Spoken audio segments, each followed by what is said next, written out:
বিসমিল্লাহির রহমানির রহিম। Hello everyone, আসসালামু আলাইকুম। তোমাদের ক্লাস নবম দশম শ্রেণীর এখানে সলিটিউড যে কবিতাটা আছে তার এখানে বাংলা এক্সপ্লেইন এবং তোমার এখানে যে প্রশ্নগুলো ছিল তার এখানে ব্যাখ্যা সহ উত্তর, ঠিক আছে, খুবই সুন্দর করে এগুলো দেওয়া হয়েছে।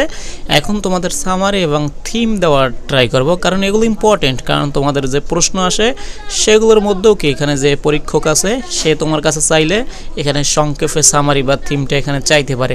তো অবশ্যই এই বিষয়গুলো শেখা উচিত। দেখো এটা আমরা কীভাবে লিখতে পারি খুবই সুন্দর করে।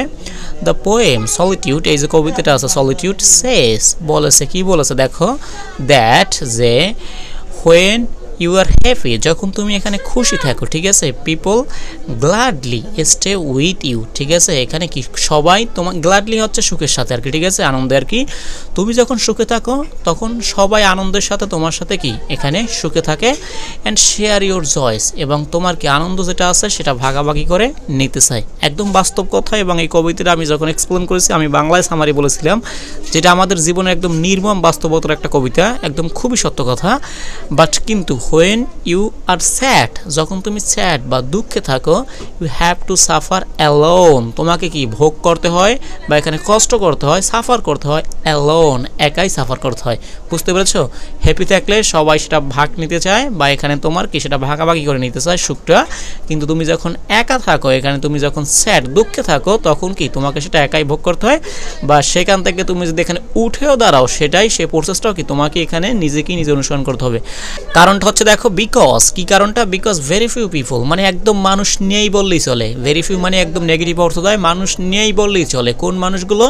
অন টু শেয়ার অ্যানাদার সরো, ওই যে অন্যের যে কষ্ট ভাগাভাগি করবে, ঠিক আছে, অ্যানাদার যে মানে অন্যের যে দুঃখ আছে বা কষ্ট আছে সেগুলো যে ভাগাভাগি করে নিবে, নিজের মাঝে শেয়ার করে নিবে, এরকম মানুষ একদম নেই বললেই চলে। সেটা হচ্ছে ভেরি ফিউ পিপল। বুঝতে পেরেছো? মানে এরকম মানুষ একদম নেই বলতেই চলে, যে অন্যের এখানে দুঃখটা ভাগাভাগি করে নিবে।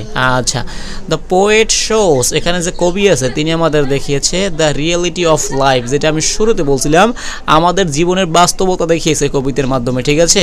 এই যে জয় যেটা আছে বা হ্যাপি যেটা আছে, আনন্দ যেটা আছে, জয় উল্লাস যেটা আছে, অ্যাট্রাক্টস কোম্পানি, আমাদের এখানে কি সঙ্গী, কোম্পানি মানে কি সঙ্গী এখানে টানে, এখানে তোমার বন্ধু টানবে, ঠিক আছে, তোমার এখানে পাড়া প্রতিবেশী তারা তোমার কাছে আসবে। যখন কি তুমি এখানে জয় থাকবে, তোমার যখন হ্যাপিনেস থাকবে, তোমার যখন মানি থাকবে, তোমার যখন সম্পত্তি থাকবে, ঠিক আছে। বাট গ্রিফ, কিন্তু এই যে দুঃখ দুর্দশা কষ্ট যেগুলো আছে, ইজ লনলি, এগুলাই কি একা। হ্যাঁ, এগুলোর জন্য কেউ ভাগাভাগি করতে আসবে না, হ্যাঁ, কেউ তোমার কাছে এখানে সান্ত্বনাও দিবে না। এই বিষয়গুলো কি তোমাকে একাই ফেস করতে হবে, একাই মোকাবেলা করতে হবে।